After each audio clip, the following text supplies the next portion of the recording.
Hello and welcome to a brand new episode of Beat the Experts, brought to you by Falcone Moon Ford. Alongside Mike Bires, I'm Andrew Chiappazzi. We just wrapped up 10 weeks of high school regular season football. Now it's time for the playoffs. AJ, 9 local teams are playing. Let's break down those games. And let's open with Class 5A, which we have done all season long, where West Allegheny is the number 3 seed in a matchup against McKeesport. It's a rematch of last year's thrilling WPIAL championship game. McKeesport is coming off a huge win over previously unbeaten Penn Trafford. West Allegheny is coming off a loss to Moon in its regular season finale. Mike, the Indians are banged up. This is not last year's team. It's hard to bet against Bob Palco and the Indians, but I think McKeesport's going to win this game. AJ, you know what? This might be the best game Friday night in any of the classifications. Like you said, a rematch of last year's exciting 5A championship game. West Allegheny is banged up, and McKeesport is playing really good football right now. In the last 3 weeks, McKeesport has played number 1 seed Penn Trafford. They beat them last week. They played number 4 seed Upper St. Clair and beat them, lost to number 2 seed Gateway. They're a very good football team.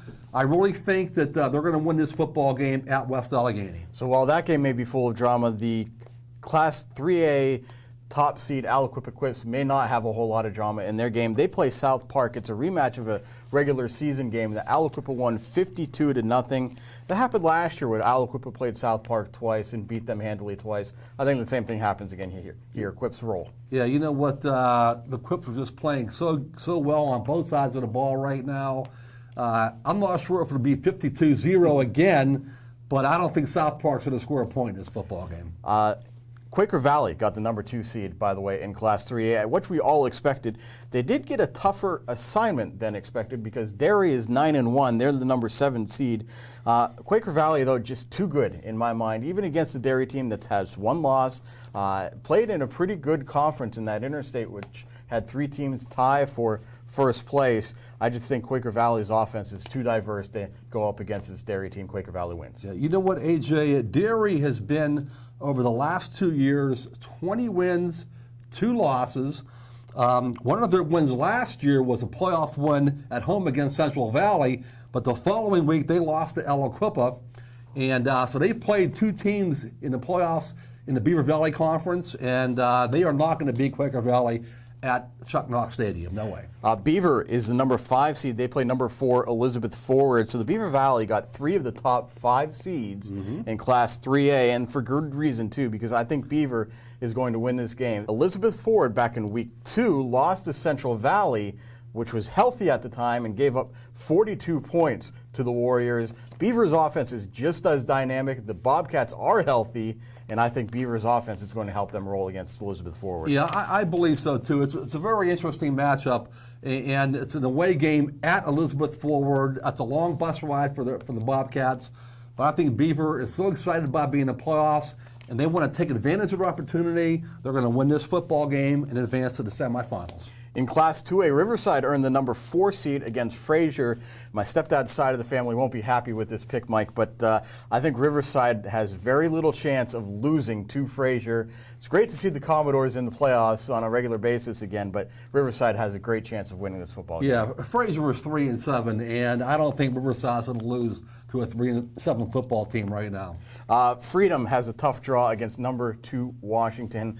The Bulldogs have had a really difficult end of the season, not only with the coaching change, but Zach Rosa, their quarterback, running back Kyle Borgman, and fullback Cody Ross are all injured right now, may or may not play against Washington. They would need them against Washington to even have a chance, and the Prexies are just too good right now. Yeah, you know, the Prexies have a chance to actually win the WPIAL title this year.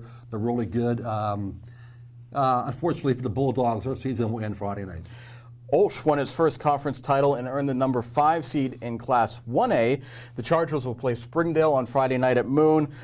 You know what? Olsh is rolling right now. The Chargers have been excellent. Springdale, just a 5-5 football team. I think not only does Olsh win, but it sets up a rematch against Imani Christian, who they played last year in the playoffs and lost. Yeah, you know what? Right now, Olsh is just rolling, especially offensively. Tyler Brody, the quarterback's having a great year. Richard Boom Banks, the running back, slot back, is having a great year. They're rolling right now, and they're going to roll into the next round of the playoffs. Rochester is the number 6 seed in Class 1A. They go up against West Green. You know, the Pioneers are a pretty good football team. They beat Western Beaver a couple weeks ago, so they have some talent, but they do come out of the TriCounty South, which I have my doubts about. And Rochester is just built for the playoffs with that running game. I think Caleb Collins, Malik Strozier, and Darius Gooseby lead the Rams to a win on Friday night. Yeah. You know what, AJ? West Green and Rochester have two common opponents in recent weeks. Both of them lost big to California, the number 1 seed in 1A, but also West Green won at Western Beaver, but Rochester beat Western Beaver at home. Rochester wins this football game. Finally, another Big 7 Tri-County South matchup with Western Beaver as the number 10 seed going up against Carmichael's. Western Beaver has lost 3 of its last 4, including its last 2. Carmichael's is out of the Tri-County South, which I mentioned just a moment ago as having a poor reputation in these playoffs. A Tri-County South team hasn't won a WPIAL championship game since last 4 decades or so. California may break that streak. Carmichael's is not going to be the team to break that streak. In fact, I think they lose to Western Beaver on Friday. AJ, I agree with you. Western Beaver is going to win this football game on the road. A few weeks ago, I did a story that mentioned some of the Tri-County South's woes in the playoffs in recent years. I forget the exact number, but it's something like 4-20 in the last 5 or 6 years in the playoffs. Western Beaver's a good football team. I know they lost 3 of the last 4, but they're going to win Friday night. That does it for this week's episode of Beat the Experts. You can keep track of all of these games on timesonline.com. And join us at noon Wednesday and noon Thursday for the latest edition of Game On. For Mike Bires, I'm Andrew Chiappazzi. That does it for now. We'll see you soon.